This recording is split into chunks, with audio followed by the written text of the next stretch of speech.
Salut YouTube, c'est Fradé, comment tu vas? Allez, installe-toi, pose-toi, c'est moi qui gère.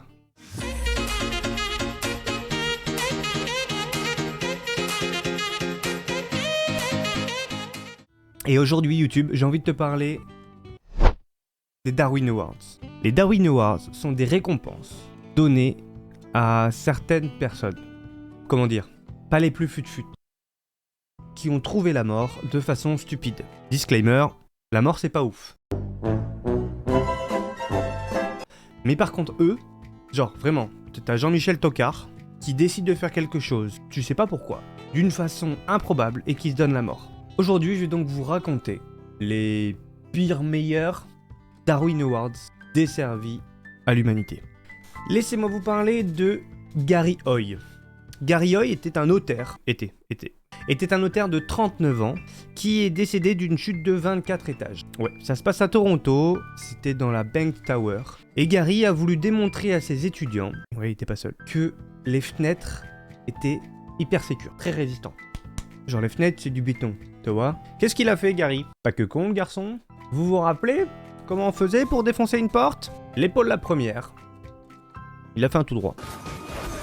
Direct dans la fenêtre. Je vous rassure, la fenêtre va bien. Elle s'est juste dégondée, même pas cassée.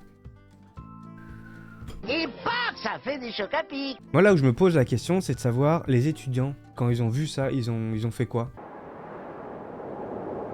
Alors.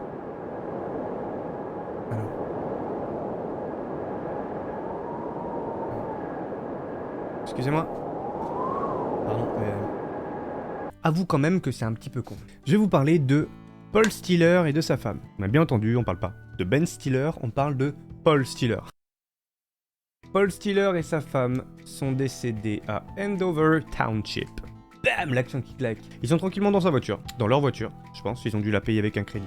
Bref. Mais arrivé un moment, ils se font chier. Si on allumait une dynamite, tu vois, comme ça, on joue, et au dernier moment, hop, on lance et paf, ça fait des chocs à pic. Ni une ni deux. Ça allume la dynamite. Le problème, c'est qu'ils l'ont lancé, mais la fenêtre n'était pas ouverte. Ah oui, la fenêtre de la voiture n'était pas ouverte. Ça fait des chocs à pic. Rien de dire ça, ça me fatigue en fait. On continue avec... C'est un homme qui a piégé une lettre, qu'il a envoyée, sauf qu'il avait oublié de mettre un timbre dessus. Donc en fait, la lettre lui est revenue, et il a ouvert l'enveloppe. C'est ce que je te dis, moi. Déjà, quelle idée de remettre ton adresse derrière pour le retour de l'enveloppe. Je t'ai parlé aussi du révérend brésilien qui a essayé de battre le record de vol en ballon de baudruche. Et lui s'est dit, tiens, je vais m'arnacher à 1000 ballons de baudruche, on va me faire décoller, et je suis parti pour battre le record. Allez, yallah, comme on dit dans le milieu. Ouais, sauf que ça s'est pas passé comme prévu. Il est monté, sauf qu'il y a un coup de vent. Et il s'est fait emporter. Il a été retrouvé que 3 mois après sur les côtes brésiliennes. En vrai, il a fait un sacré vol de 3 mois. Hein. Je vous parlais de dynamite tout à l'heure. Il y a un homme en Alaska, excusez-moi, qui est parti pêcher.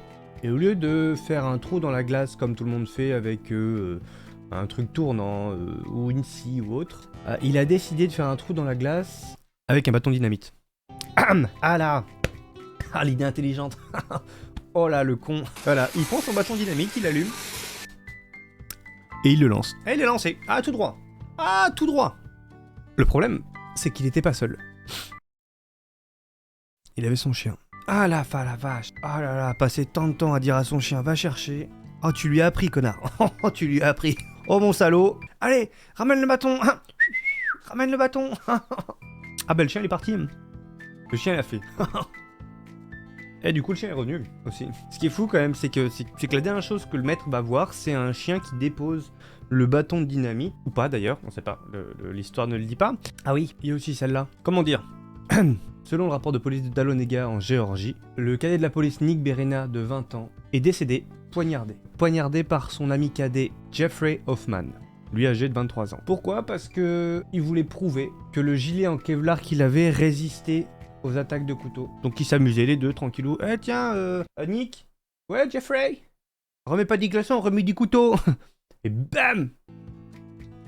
Ça fait des chocs à pic. C'est pareil, en Ohio, Martin Eskin a décidé comme ça, petit ménage de printemps, tiens si je faisais le ménage de ma cave. Sauf que dans une cave, il y a pas mal de toiles d'araignée. Et Martin malin, il a décidé, au lieu de se servir de son balai pour nettoyer en hauteur, tu vois, il s'est dit, tiens, si je faisais la poussière là, non, j'ai une meilleure idée. Et si j'allumais une torche et que je faisais brûler toutes mes toiles d'araignée. Il a causé un incendie, il périt dedans, et toute sa maison aussi. Voilà. Bravo Martin. Et voilà YouTube, c'est la fin de la vidéo. J'espère qu'elle t'a plu. En tout cas, moi ça me fait kiffer de te raconter ça. Oublie surtout pas de s'abonner.